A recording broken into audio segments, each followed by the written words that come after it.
February 19th, 1861, St. Petersburg, Russia.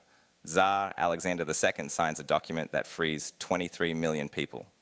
In a single stroke, 1/3 of the Russian population, serfs who had been bought, sold, and inherited like furniture for centuries, become legally free human beings. It is one of the largest acts of human liberation in recorded history. The peasants weep with joy. Church bells ring across the empire. For the first time in their lives, they own themselves. And within 20 years, most of them are poorer than they were as serfs. Because Alexander did something clever, something that looked like freedom on paper and functioned like a trap in practice. He freed the serfs, but he did not give them the land. The land stayed with the aristocracy. If the newly freed peasants wanted to farm, the only thing they knew how to do, the only way they could survive, they had to buy that land back at prices they could not afford. Through government loans, they would spend the next 49 years repaying. They were free, and they were trapped. Free to leave, but with nowhere to go. Free to work, but only on someone else's terms. The chains were gone. The economics that replaced them were in many ways worse. I've spent months studying this, the mechanism, not just the history. And what I found stopped me cold.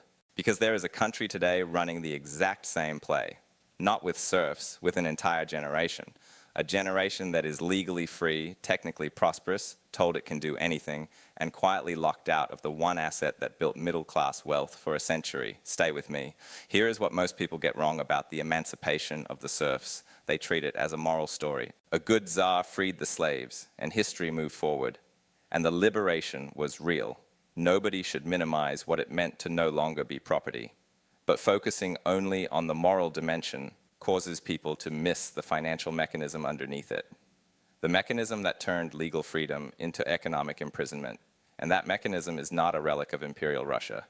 It is one of the most reliable ways that wealth concentrates in any society, in any century, including our own. Let me show you exactly how it worked. Before 1861, a Russian serf was bound to the land. He could not leave. He owed labor to the noble who owned the estate. But, and this is the part that matters, he also had guaranteed access to a plot of land to feed his own family. He was unfree, but he was not landless. The system was brutal, but it contained a flaw beneath which the serf could not fall. The emancipation removed the chains and removed the flaw at the same time. When Alexander freed the serfs, the land was divided. The peasants received allotments, but smaller than what they had farmed before, and they had to pay for them. The government advanced the money to the landowners immediately, in full. The peasants then owed the government. These were called redemption payments, and they stretched across 49 years at interest. Here is the trap closing. The allotments were deliberately priced above their actual agricultural value. The peasants were not buying land at a fair price. They were buying overpriced land on credit from a state that had structured the entire transaction to protect the wealth of the aristocracy. So the freed serf now faced a mathematical reality. His plot was too small and too expensive to generate enough surplus to get ahead. Every year, a large share of what he produced went to redemption payments. He could not save. He could not expand. He could not escape. He was, in the precise economic sense, running to stand still. And the timing made it worse. Russia was industrializing. Cities were growing. New fortunes were being made in railways, in factories, in banking. The freed peasant could see prosperity happening. He simply had no way to participate in it because every ruble he might have invested in his own future was already committed to paying for land he had been farming his entire life. The economy moved forward. He was chained to a payment schedule that kept him standing in place while it did. And the nobility, they received a massive cash transfer from the state, secured against the future labor of the people they had just freed. The aristocracy kept the best land, kept the capital, and offloaded the risk onto peasants who had no capital and no alternatives. Legal freedom, economic capture. The wealth stayed exactly where it had always been. Now, here is the United States in 2026. I want you to watch this with the same precision, because the surface could not look more different. Nobody is a serf. Nobody is buying their freedom. And yet the mechanism is running with remarkable fidelity. For most of the 20th century, American middle-class wealth was built on one asset, the home. You worked, you saved a down payment, you bought a house, the house appreciated over decades, and you retired with an asset you could pass to your children. Home ownership was the floor. It was the thing that let ordinary people accumulate wealth without needing to be sophisticated investors.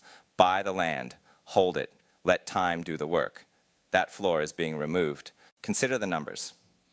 The median home price in America is now approximately 8 times the median household income.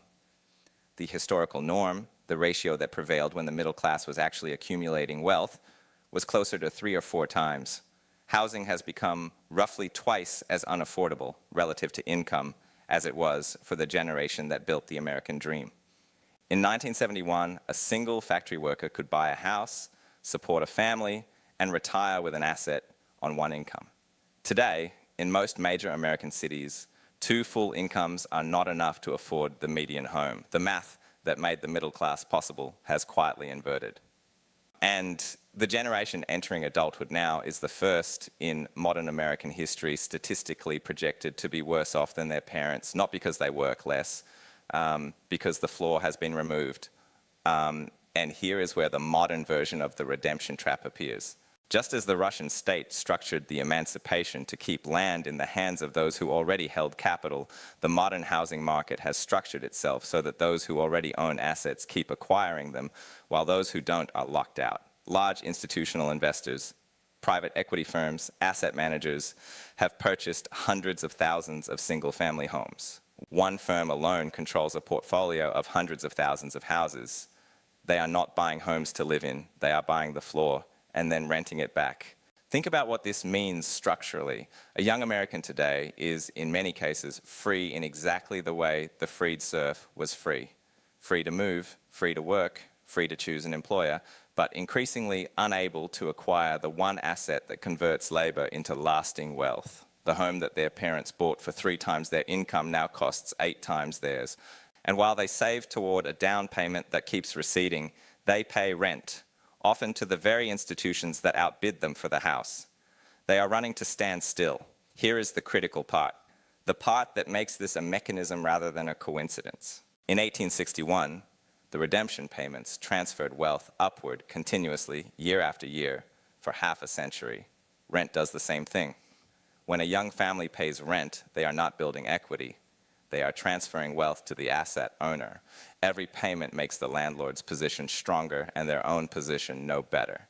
Just as every redemption payment made the Russian aristocrat richer and the freed serf no freer. And notice the same removal of the floor. The Russian serf, for all his oppression, had guaranteed access to land.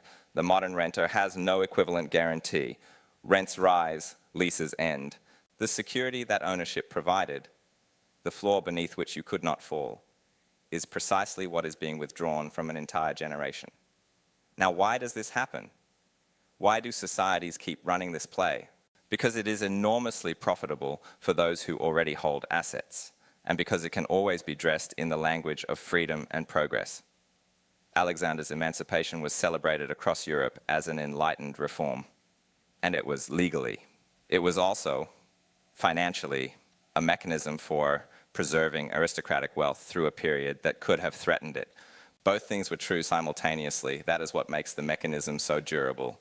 It hides inside something that genuinely looks like progress. The modern version wears the same disguise: flexibility, mobility, the gig economy, access over ownership. Why be tied down by a mortgage when you can rent and stay flexible? The language is liberating. The financial reality is that a generation is being separated from the primary wealth-building asset of the last 100 years, and told this separation is freedom. Here is what the Russian story teaches us about how this ends. The redemption payments were so onerous, the economic capture so complete, that the Russian countryside seethed with resentment for decades. The peasants had been promised freedom and delivered debt. That gap between the promise and the reality did not stay quiet. It compounded. And in 1917, it became one of the forces that brought the entire imperial system down. The lesson is not that revolution is coming. The lesson is that when you tell people they are free while structuring the economy so that they cannot accumulate what freedom is supposed to enable, the gap between the promise and the reality does not simply disappear. It accumulates. It expresses itself in politics, in social instability, in a generation that increasingly believes the system is rigged against it, because in a specific and measurable way, it is. America is not Imperial Russia. The differences are enormous. There are no serfs, no czar, no redemption payments enforced by law. These differences are real and they matter. But the mechanism does not require serfdom. It requires only this: an asset that builds wealth, held by those who already have capital, made inaccessible to those who don't, while everyone is assured that they are free. The Russian aristocracy had land and redemption payments. The modern asset holder has housing and rent. The instrument is different. The extraction is identical. Alexander II freed 23 million people and kept the wealth exactly where it was. He was assassinated 20 years later by revolutionaries who understood, even if they could not articulate it in these terms, that freedom without the ability to accumulate is a different kind of cage. Subscribe if you want to keep following this, because I'm tracking the exact mechanisms that determine who gets to build wealth and who gets locked out from 1861 to right now. And I want your argument in the comments. The freed serf was legally free, but economically captured through redemption payments. The modern renter is legally free, but economically captured through unaffordable housing and institutional ownership. Is the parallel real, or does America have something the Russian peasant didn't, something that breaks the trap? Drop your answer below. The clearest argument gets pinned.